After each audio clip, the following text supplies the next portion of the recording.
Olá, amigos do canal Redemptoris Mater. Sejam bem-vindos. Gostaria de dar especialmente as boas-vindas a você que acabou de conhecer o nosso canal. É uma grande alegria ter você aqui conosco. Esperamos poder contribuir de alguma forma para o crescimento espiritual de todos os nossos visitantes. Sempre que puderem curtir, comentar e compartilhar os vídeos, vocês estarão participando do crescimento do canal e da difusão do conhecimento da Escritura. Nesta série, chamada Pensando a Vida de Cristo, estamos considerando alguns aspectos mais importantes e conhecidos da infância de Jesus. Na Páscoa, seguinte ao aniversário de 12 anos de Jesus, seus pais o levaram consigo para Jerusalém, junto com o povo de Nazaré. A lei, Torá, exigia que todos os judeus comparecessem a Jerusalém em 3 grandes festas: a Páscoa, Pentecostes e Tabernáculos. A peregrinação tinha um sentido mais profundo. Indo 3 vezes por ano ao templo, Israel permanece, por assim dizer, um povo de Deus em peregrinação, um povo que está sempre a caminho do seu Deus e recebe a sua identidade, a sua unidade do encontro com Deus no único templo. A Sagrada Família se insere nesta grande comunidade a caminho do templo e de Deus. Como Jesus mesmo afirmou, ele não veio abolir a lei, mas levá-la à perfeição. É Mateus 5, versículo 17. Assim, o menino divino seguia os preceitos da lei judaica. Aos 3 anos, deve ter ganhado um vestido adornado com borlas. Aos 5 anos, sua mãe lhe teria ensinado partes da lei escritas em pergaminhos. Aos 12 anos, começou a usar filactérios, que os judeus sempre utilizavam para fazer as suas orações diárias. Eram caixinhas de couro atadas à testa e ao braço esquerdo, para demonstrar que a mente e o coração eram dedicados à lei de Deus constantemente. Nessa mesma idade, por ocasião da Páscoa, Jesus foi de Nazaré à Cidade Santa, cantando com os peregrinos, e então foi ao templo. Provavelmente cantavam o Salmo 121, que alegria quando me vieram dizer, vamos subir à casa do Senhor. Eis que nossos pés se estacam diante de 2 portas, ó Jerusalém. São José deve ter ido ao templo para oferecer o cordeiro pascal, e certamente foi acompanhado por Jesus. Ambos contemplaram como o sangue do cordeiro era derramado e espalhado no altar na direção dos 4 pontos cardeais. Depois, o cordeiro era preparado para o jantar, de acordo com a Torá, sendo atravessado por 2 espetos de madeira, um no peito e outro nas patas dianteiras, de modo que o cordeiro parecia crucificado. Mais uma vez, Jesus tinha a cruz diante dos olhos. Terminados os ritos daquela Páscoa, o povo partiu em caravanas. Os homens e as mulheres iam separados e se encontravam novamente à noite. Mas o menino Jesus, sem o conhecimento de seus pais, permaneceu em Jerusalém. Eles acreditavam que o filho estava entre os companheiros e já haviam caminhado um dia inteiro quando sentiram falta dele, que não os encontrou à noite.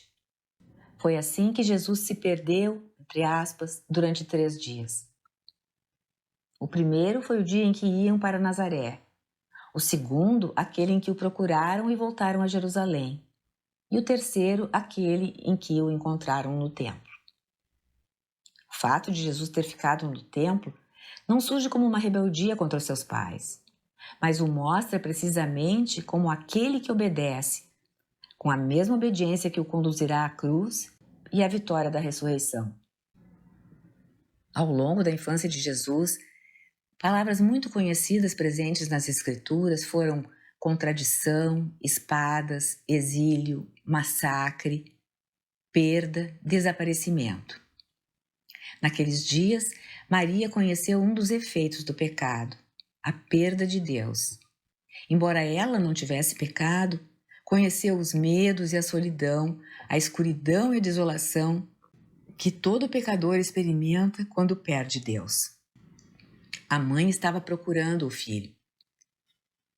Ele estava envolvido na obra da redenção e, portanto, deixou-a para ficar no templo.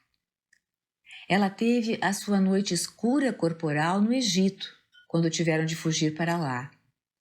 Agora, nesses 3 dias, viveu a sua noite escura da alma, em Jerusalém. Maria sofreu essas dores por ser mãe do Filho de Deus. Mais tarde, ela sofreria outra perda de seu filho, durante parte de 3 dias, da Sexta-feira Santa ao domingo de Páscoa. Essa perda de agora fazia parte do seu treinamento.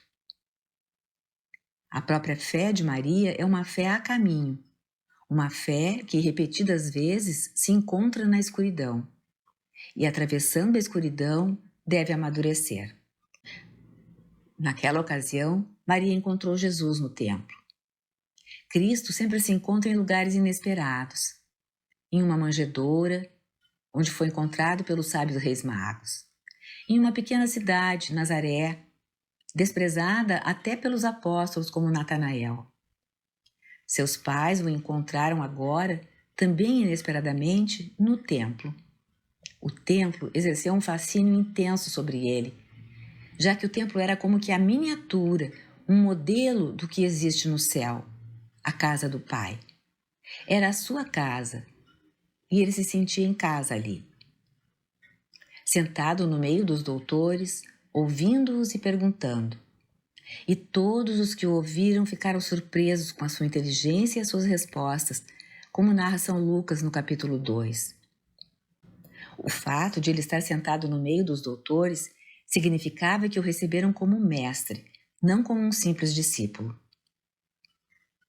Quando os pais o viram, diz Lucas no capítulo 2, ficaram surpresos. Provavelmente ao ver a riqueza de conhecimento que Jesus demonstrou possuir. Muitas vezes é difícil para uma mãe perceber que seu filho está crescendo rapidamente, se tornando um homem, com seus próprios objetivos e ideais na vida. E Maria pergunta: Filho, por que você fez isso conosco? Eis que teu pai e eu te procurávamos angustiados. Por um lado, na resposta de Jesus com 12 anos, tornou-se evidente que ele conhece o Pai, Deus, a partir de dentro. Só ele conhece Deus. E não conhece através de pessoas humanas que dão testemunho de Deus, mas reconhece-o em si mesmo. Como filho, encontra-se diretamente com o Pai, vive na sua presença, vê o Pai. João diz que ele é o unigênito que está no seio do Pai e por isso pode revelá-lo. É precisamente isso que torna evidente na resposta daquele adolescente de 12 anos. É precisamente isso que se torna evidente na resposta daquele adolescente de 12 anos. Jesus está com o Pai. Vê as coisas e os homens na luz do Pai. Além disso, o menino fez uma distinção entre aquele que foi honrado como um pai na terra e o Pai eterno. Esta resposta marcou uma bifurcação na estrada. Não diminuiu o dever filial que ele devia a Maria e José, pois imediatamente depois disso ele voltou para submeter-se à tutela deles. Mas ele decididamente, aqui, colocou esse dever em segundo plano. Estava dizendo a Maria e José que ele tinha que estar no seu próprio templo, a casa de seu pai. Este foi o primeiro de muitos devo que o Senhor disse durante a sua vida, para indicar que ele era enviado e estava sob obediência ao Pai que o enviara, porque seria um resgate para a humanidade. E isso afasta a falsa suposição de alguns de que Jesus não tivesse consciência da sua união com o Pai. O menino Jesus aludiu à sua origem e à peculiar natureza de adoção de José, mostrando a sua perfeita consciência de que estava unido a Deus. Os impulsos divinos tão frequentes em sua vida, que o levam a agir em uma certa direção, eram muito claros para ele. Ele costumava usar a palavra dever. Devo pregar o reino de Deus. Devo morar na sua casa. Devo fazer as obras daquele que me enviou. O Filho do Homem deve sofrer muitas coisas. O Filho do Homem deve sofrer para entrar na sua glória. O Filho do Homem deve ser ressuscitado. Ele sempre falava como alguém para quem era uma decisão livre obedecer às ordens de outro, seu pai. Aos 12 anos, observou que estava vinculado a um compromisso celeste. O imperativo do amor divino foi revelado naquela frase: eu devo. Não havia uma diferença fundamental entre o menino do templo e o homem que ele ia declarar que seria levantado na cruz. Ele teria que morrer porque queria salvar. Sua obediência filial ao Pai correspondia à sua compaixão pelos homens. O propósito de Jesus foi revelado gradualmente às mentes dos homens, mas não houve nenhuma revelação gradual em sua mente, nenhuma nova compreensão da razão pela qual ele veio a este mundo. Torna-se evidente que Jesus é verdadeiro homem e verdadeiro Deus, como exprime a fé da Igreja. A profunda ligação entre as duas dimensões, em última análise, não pode ser definida pelos homens. Permanece um mistério, mas se manifesta de forma muito concreta na breve narração sobre Jesus aos 12 anos. Uma narração que abre a porta para o conjunto da sua figura, que depois nos é narrada pelos evangelhos. Por amor e obediência a seu Pai e por amor à humanidade, Jesus ficou 3 dias desaparecido estando no templo, como ficará 3 dias no túmulo. Como todos os outros acontecimentos da sua infância, também esse ficar no templo atestou a missão da cruz. Todos os homens nasceram para viver. Jesus nasceu pelas coisas do Pai. E estas consistiam em salvar até sua morte na cruz. No dia da sua ressurreição, Maria o encontraria novamente num templo, o templo do seu corpo glorificado. Na cruz, Jesus pronunciou em sua natureza humana o grito da sua agonia suprema: meu Deus, por que me abandonaste? Maria deu este grito quando ele ainda era um menino perdido no templo. As duas naturezas de Cristo estavam ensinando Maria, ao mesmo tempo, para se preparar para a sua vida de dor. A natureza humana de Jesus se escondeu aqueles 3 dias. A natureza divina se revelou ao proclamar que o Pai o enviou à terra para realizar coisas do céu. Abrir o céu para a humanidade através do pagamento da dívida que os homens haviam contraído pelo pecado. Este é o único evento da segunda infância de Jesus contado na Bíblia. Durante os 18 anos seguintes, ele permaneceu em Nazaré. Diz Lucas que ele desceu com eles de Jerusalém a Nazaré e lhes era submisso. Que sua mãe guardava fielmente todas essas memórias em seu coração. E Jesus crescia em sabedoria e em estatura e em graça diante de Deus e dos homens. O desenvolvimento humano de Jesus foi realizado de tal maneira natural naquela cidade de Nazaré que nem mesmo seus vizinhos perceberam a grandeza daquele que viveu entre eles. Houve uma doação de si mesmo, submetendo-se às suas próprias criaturas. No futuro, ao fim daqueles 18 anos, iriam perguntar: não é este o carpinteiro, filho de Maria? Enquanto homem, Jesus esteve sujeito a todas as leis que regulam o crescimento humano, incluindo a sua compreensão e vontade. Aprendeu aramaico, a língua litúrgica dos hebreus, o ofício de carpintaria. Foi chamado de rabi por causa do seu profundo conhecimento das escrituras e da lei.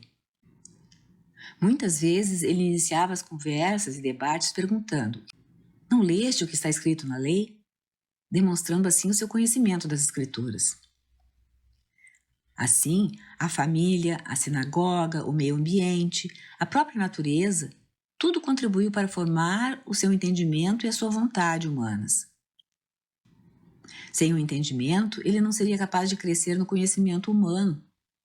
Sem a vontade, não poderia ter obedecido a uma vontade superior. Como homem, ele tinha uma compreensão criada. Como Deus, ele transcendeu todo o conhecimento humano. João o descreve como a palavra. Significa a sabedoria, pensamento ou inteligência de Deus. João 1 nos diz: o Verbo estava com Deus e o Verbo era Deus. Tudo foi feito por meio dele e sem ele nada foi feito. e o Verbo se fez carne e habitou entre nós. O relacionamento íntimo que Jesus mantinha com seu Pai divino não era o que vem da oração e da meditação. Isso qualquer ser humano pode estabelecer. O relacionamento de Jesus com o Pai veio da identidade de natureza divina de ambos. Jesus praticou a obediência em contraposição ao pecado humano do orgulho e da desobediência que vieram com Adão e Eva.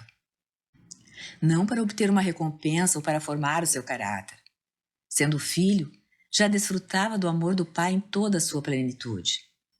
Segundo João 14, o mundo deve saber que amo o Pai e procedo como o Pai me ordenou. Submissão que se renovou no Getsêmani. Pai, se for possível, afasta de mim esse cálice, mas não se faça a minha vontade, e sim a tua. Os únicos atos registrados da infância de Cristo são atos de obediência ao seu Pai Celestial e aos seus pais terrenos. Ele ensinou que o fundamento da obediência ao homem é a obediência a Deus. Jesus se submeteu ao batismo de João, embora não precisasse fazê-lo. Submeteu-se a pagar o imposto do templo, embora, por ser filho de Deus, estivesse isento de pagá-lo. Até convidou seus seguidores para se submeterem a César. Sujeitando-se às criaturas, embora fosse Deus, ele se preparou para a obediência filial, até a humilhação da cruz. Os pregos e a madeira, tão familiares na sua oficina, iriam se tornar instrumentos da sua própria tortura. E ele mesmo seria martelado até a morte em uma árvore. Depois de 18 anos na obscuridade, Jesus teve 3 anos de ministério público, para o qual vinha se preparando, esperando, provavelmente, que a sua natureza humana se desenvolvesse até a perfeição completa, para que pudesse oferecer um sacrifício perfeito para o seu Pai Celeste. O agricultor espera que o trigo esteja maduro antes de cortá-lo e submetê-lo ao moinho. Da mesma forma, Jesus esperaria até que a sua natureza humana atingisse as suas proporções mais perfeitas e o auge de sua beleza, antes de entregá-la ao martelo dos crucificadores e à foice daqueles que colheriam o pão vivo do céu e não o trigo da terra. Um cordeiro recém-nascido nunca era oferecido em sacrifício. Tudo tem seu momento de perfeição. Como Jesus era o cordeiro que poderia marcar o tempo do seu próprio sacrifício, esperou pacientemente, humilde e obediente, à medida que crescia, em idade, graça e sabedoria aos olhos de Deus e dos homens. Como filho, Jesus traz uma nova liberdade, a liberdade daquele que está totalmente unido à vontade do Pai, e ajuda os homens a alcançarem a liberdade da união interior com Deus. Deus nos considera capazes de grandes coisas. Crer significa submeter-se à grandeza de Deus, respeitar essa grandeza que muitas vezes nos supera com as suas exigências, sem nunca ceder à tentação de reduzir as palavras de Jesus para fazê-las entrar na nossa medida. E assim, pouco a pouco, crescer rumo à grandeza da Trindade. Obrigada por ter acompanhado a nossa postagem. Se você gostou, clique seu like, inscreva-se no canal e acione o sininho para ser notificado de outras publicações.